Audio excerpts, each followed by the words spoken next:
আজ হলো বৃহস্পতিবার, আর বৃহস্পতিবারে সমস্ত কাজ শেষ করতে করতে কিন্তু অনেকটা বেশি সময় লেগে যায়, কারণ এই দিনকে ঠাকুরের সেবা করতেই তো অনেকটা সময় লাগে, তাই না? যাই হোক, আজকে সকাল থেকে একদম উঠে পড়েছি, আর যেমনটা তোমাদেরকে আগের দিন বলেছিলাম যে আমি এবারে পুরো দিনের ব্লগ দেওয়ার চেষ্টা করব, ঠিক তেমনটাই আজকে করেছি। আসলে কি বলতো, আমি রোজই ভাবি তোমাদের সাথে বড় ভিডিও শেয়ার করব, কিন্তু বিশ্বাস করো আমি সময় করে উঠতে পারি না। আর মাম্মা মতো এখন অনেকটা বড় হচ্ছে, ওর এই 2 বছর প্রায় হতেই যায়। এই ফেব্রুয়ারি মাসে 7 তারিখ এলে মাম্মামের 2 বছর হয়ে যাবে, তাই আমি ওকে অনেকটা সময় দিতে চাই। আমি চাই ও যেন সঠিকভাবে বড় হয়ে উঠুক। আমি জানি অনেকের কাছে মনে হয় ব্লগিং করা কি আর এমন ব্যাপার, কিন্তু আসলে যে এটা করে সেই বলতে পারবে এটা করতে কতটা কঠিন লাগে। যে কাজটা আমরা সহজেই 1 ঘন্টার মধ্যে করে নিতে পারি, সেটাই ব্লগিং করতে গেলে বিভিন্ন অ্যাঙ্গেল থেকে শুট করতে হয়, যাতে সেটা দেখতে প্রেজেন্টেবল লাগে। ওকে, তোমাদের সাথে কথা বলতে বলতে আমার বিছানা গোছানো হয়ে গেল। আর এই সোফাগুলো না আমি মাঝে মধ্যে মাম্মামের যে টিস্যুগুলো ইউজ করি সেই একটা টিস্যু নিয়ে ভালো করে ক্লিন করে দিই, এতে করে অনেকটাই পরিষ্কার হয়ে যায়। সোফা আর বিছানা পুরো ক্লিন হয়ে গেছে, এবার আমি মাম্মামকে পরিষ্কার করে নেবো। আর মাম্মামকে খালি পেটে আমি এই ওষুধটা দিয়ে থাকি, এটার নাম র্যানট্যাক। এবার মাম্মামকে ব্রাশ করিয়ে নেবো, তারপর ওকে ফ্রেশ করাবো। তোমরা অনেকেই জিজ্ঞেস করো আমি কি মাহির জন্য কোনো আলাদা টুথপেস্ট ইউজ করি। হ্যাঁ, আমি মাহির জন্য কিডিপু বলে একটা ব্র্যান্ড আছে, সেই ব্র্যান্ডে টুথপেস্ট ইউজ করি। ওটা কিন্তু খুবই ভালো।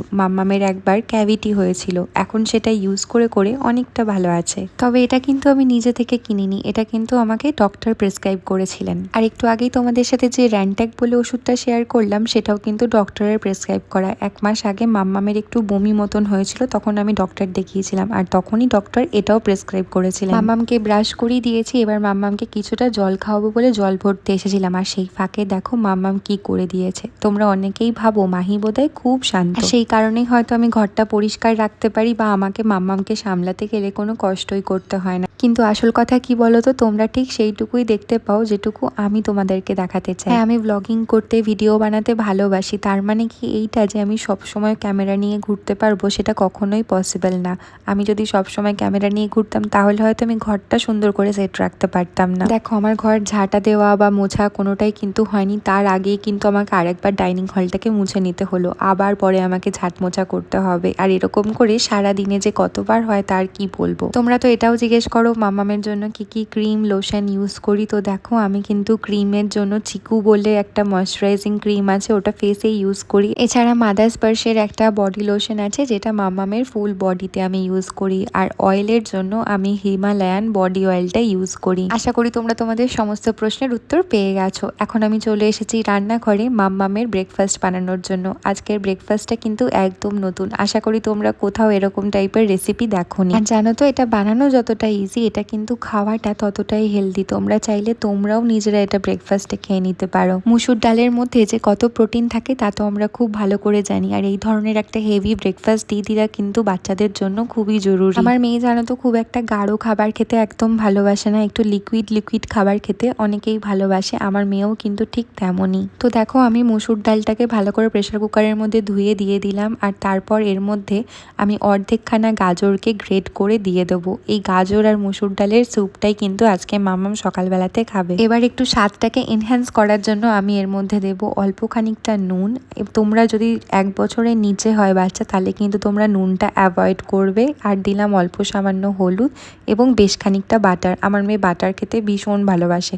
তোমাদের বেবি যদি ঘি খেতে ভালোবাসে তাহলে তোমরা ঘি দিতে পারো, তবে বাটার দিলে এটা স্বাদটা একটু বেটার হয়। তবে শুধু এটা নয়, সারাদিনে আমি তো মামামকে অ্যানিমাল প্রোটিনও দেওয়ার চেষ্টা করি, যেমন ডিম, মাছ, মাংস। তবে বেশিরভাগ দিনও ডিমটা খেতে বেশি স্বাচ্ছন্দ্য বোধ করে, তাই জন্য আমি একসাথে 3খানা ডিম দিয়ে দিয়েছি। তবে 3খানা ডিম মাম্মাম খাবে না, একটা মাম্মাম খাবে আর বাকি 2টো আমি ব্রেকফাস্টে খাবো। জানো তো, কিছুদিন আগে অবধিও আমি নিজের ব্রেকফাস্টটা পুরোপুরি স্কিপ করে দিয়েছিলাম। তবে 2026-এর রেজলিউশন, ফার্স্ট রেজলিউশন আমার এটাই ছিল যে আমি আর কোনো দিনও ব্রেকফাস্টটাকে স্কিপ করবো না, তাতে যদি বেলাও হয়ে যায় তাতেও আমি স্কিপ করবো না। যাই হোক, ডিমটা পুরো সেদ্ধ হয়ে গেছে, আর আমি না মোটামুটি 8-10 মিনিট মতন ডিমটাকে সেদ্ধ করি, একদম শক্ত করে ফেলি না। হালকা একটু নরম নরম থাকলে মাম্মাম খেতে একটু বেশি ভালোবাসে। বেশ অনেকক্ষণ হয়ে গেছে, চা কফি ছাড়া আর একেবারেই চলছে না। তো আমি এখন একটু কফি খেয়ে নেব। কফিতে কিন্তু আমি জ্যাগারি পাউডার দিয়েছি। আর এই তো এখানে দুধ গরম করতে গিয়ে না একটু দুধ পড়ে গেছিলো, সেই কারণে আমি একটুখানি দুধটা মুছে নিলাম, না হলে কিন্তু একসাথে নোংরা হয়ে গেলে পরিষ্কার করতে আমার অনেক বেশি কষ্ট হবে।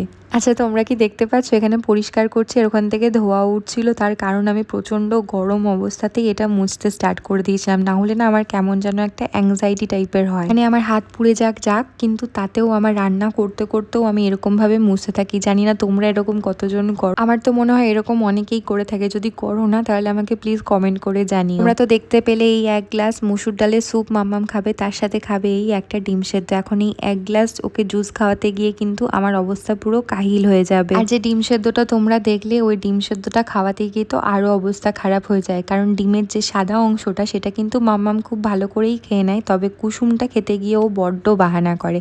তাই আমি মাঝে মধ্যে না ডিমের কুসুমটাকে ডালের সাথেও মিশিয়ে দিই। এবারে আমি মাম্মামকে ওর বইগুলো দিয়ে কিছুক্ষণ বসিয়ে দেবো। ও কিন্তু বইগুলো পড়তে ভীষণ ভালোবাসে, তাছাড়া ওর বিভিন্ন ধরনের সফট টয় আছে, সেগুলো নিয়েও ও খেলবে। আর সেই ফাঁকে না আমি কিছুটা নিজের যত্ন করে নেব। তোমরা আমাকে প্রায়শই বলো না হেয়ার কেয়ারের ভিডিও দিতে, আমি কি হেয়ার কেয়ারের ভিডিও দেবো বলো? আমার তো নিজেরই হেয়ার ফল হচ্ছে। তবে বেশ কিছুদিন ধরে ভাবছি যে এমন একটা তেল বানাবো যেটার মধ্যে পেঁয়াজ, কালো জিরে আরো অনেক কিছু দিয়ে একটা তেল বানানোর চেষ্টা করব। যদি সেটা করে আমার হেয়ার ফল কমে তাহলে অবশ্যই আমি ওই তেলের রেসিপিটা তোমাদের সাথে শেয়ার করব। এবার কিন্তু আমি টুকটাক একটু স্কিন কেয়ার করে নিচ্ছি। টুকটাক বলতে এই টোনার, তারপর একটু সিরাম, তারপরে পন্ডসের একটা ময়শ্চারাইজার ইউজ করব, আর তারপর আমি ইউজ করে নেবো ডট অ্যান্ড কির একটা সানস্ক্রিন। আমি জানো তো অনেক রকমের সানস্ক্রিন ইউজ করেছি, বাট ডট অ্যান্ড কির এই ইয়েলো কালারের সানস্ক্রিনটা আমার ভীষণ ভালোভাবে স্যুট করেছে। তোমাদের যদি স্যুট করে থাকে তাহলে কিন্তু এটা ইউজ করে দেখতে পারো, খুবই ভালো একটা সানস্ক্রিন। এবার একটা dot and Kiir lip balm লাগিয়ে নিয়েছিলাম, তবে সেটা আর শ্যুট করা হয়নি, কারণ হঠাৎ করেই আমার ফোনে স্টোরেজ প্রবলেম দেখা গেল। আর এটাও একটা বড় কারণ যার জন্য আমি তোমাদের সাথে ব্লগ শেয়ার করতে পারি না। একটা ব্লগ শ্যুট করতে গেলে অনেক ছোট ছোট ক্লিপ নিতে হয়, আর সেই করতে গিয়ে হঠাৎ দেখবো যে স্টোরেজ নেই, তখন আমার মাথাটা পুরো গরম হয়ে যায়, আর তখনই ব্লগ করার ইচ্ছেটা চলে যায়। তবে তোমরা যদি সঠিকভাবে ভালোবাসা দিতে পারো ওই ছোট ছোট ব্লগগুলোতে, তাহলে কিন্তু আমি যতই কষ্ট হোক আমি তোমাদের জন্য ব্লগ বানানোর চেষ্টা করব।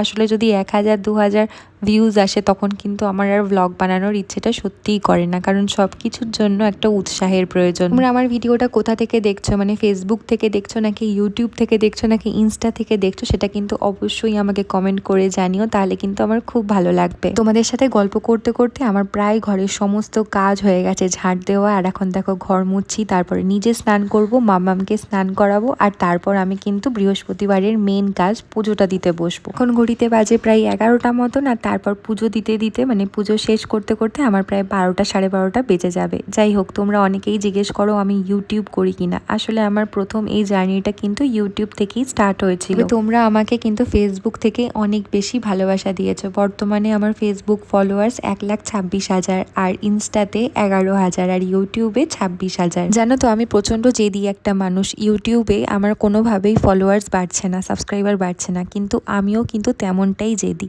ফেসবুকে যেমন আমি জেদ করে ভিডিও বানিয়ে স্ট্রাগল করে 1 লাখ করেছি, ঠিক তেমনভাবেই আমি কিন্তু ইউটিউবেও করে ছাড়বো। আমি জানি তোমরা আমাকে ভালোবাসা দেবে যদি আমি তোমাদের সাথে এরকমভাবে ডেইলি ভিডিও পোস্ট করি। একদিন না একদিন তো নিশ্চয়ই হবে, তাই না? যাই হোক, এই হচ্ছে আমার মা লক্ষ্মী। তোমরা জানিও শাড়ি পরার পর আমার মাকে কেমন দেখতে লাগছে। পুরো সপ্তাহের মধ্যে আমি বৃহস্পতিবার দিনটার জন্য অপেক্ষা করি, কারণ আমি এই দিনকে মাকে সুন্দর করে মনের মতন করে সাজাতে পারি। জানো তো আমাকে পুজো দেওয়া কিন্তু আমার হাজব্যান্ড শিখিয়েছে, আর একটু একটু করে আমি অনেকটাই কিন্তু শিখে ফেলেছি, তবে এখনো অনেক কিছু শেখা বাকি। আমি অত নিয়ম কানুন জানি না, তবে যেটুকু মন শুদ্ধ করে পুজো দিতে পারি ওইটুকুই করি। তোমরা জানিও আমার এই ছোট ভিডিওটা তোমাদের কেমন লাগলো, আর যদি ভালো লাগে তাহলে প্লিজ আমার চ্যানেলটা সাবস্ক্রাইব করে দিও বা ফলো করে দিও। যেটুকুই থাক, নতুন দিনে নতুন গল্প নিয়ে আমি আবারও ফিরবো।